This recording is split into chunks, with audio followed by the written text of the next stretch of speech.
தும்பி லவ் பண்ற விஷயம் வீட்டுக்கு தெரிஞ்சிருச்சு. அதனால தும்பி கேல் போட்டு நமக்கு இனிமேட்டு செட் ஆகாது, வேண்டாம் விட்டுறலாம், என் அம்மாவை பார்த்தா பாவமா இருக்கு அப்படின்னு சொல்றா. அதனால கேல் போய் நீ வீட்டுக்கு பயந்துட்டே இரு, வெளி உலகமே உனக்கு தெரியாது அப்படின்னு சொல்லிட்டு திட்டுட்டு போறான். அதனால கேல் போ ஒரு பொண்ணு கூட நின்று பேசிட்டு இருக்கிறத பார்த்துட்டு அங்க தும்பி வாரா. என்ன உங்க வீட்டுக்கு கூட்டு போன்னு சொல்றா. அவனும் அவங்க வீட்டுக்கு கூட்டு போறாங்க.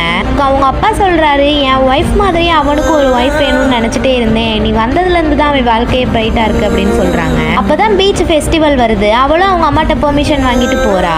அவ சந்தோஷமா இருந்ததே அந்த நாள் மட்டும்தான். தும்பி வீட்டுல போன் பேசிட்டு இருக்கிறத அவங்க அப்பா பார்த்துட்டாரு. அதனால அவங்க அம்மாவை போட்டு அடிக்க போறாரு. அப்பதான் தும்பி ஃபர்ஸ்ட் டைம் அவங்க அப்பாவை எதிர்த்து பேசுறா. நான் தானே தப்பு பண்ணேன், என்னை அடிங்க அப்படின்னு சொல்றா. அதனால அவங்க அப்பா அங்க இருந்து கிளம்பிட்டுறாரு. அந்த கோவத்துல தும்பியோட அப்பா கேல்பு மேல கேஸ் போட்டுருவாரு. அவளும் அவங்க அப்பாட்ட இனிமேட்டு நான் ஒழுங்கா இருக்கேன்ப்பா, அவனை எதுவும் பண்ணாதீங்க அப்படின்னு சொல்லி கெஞ்சுறா.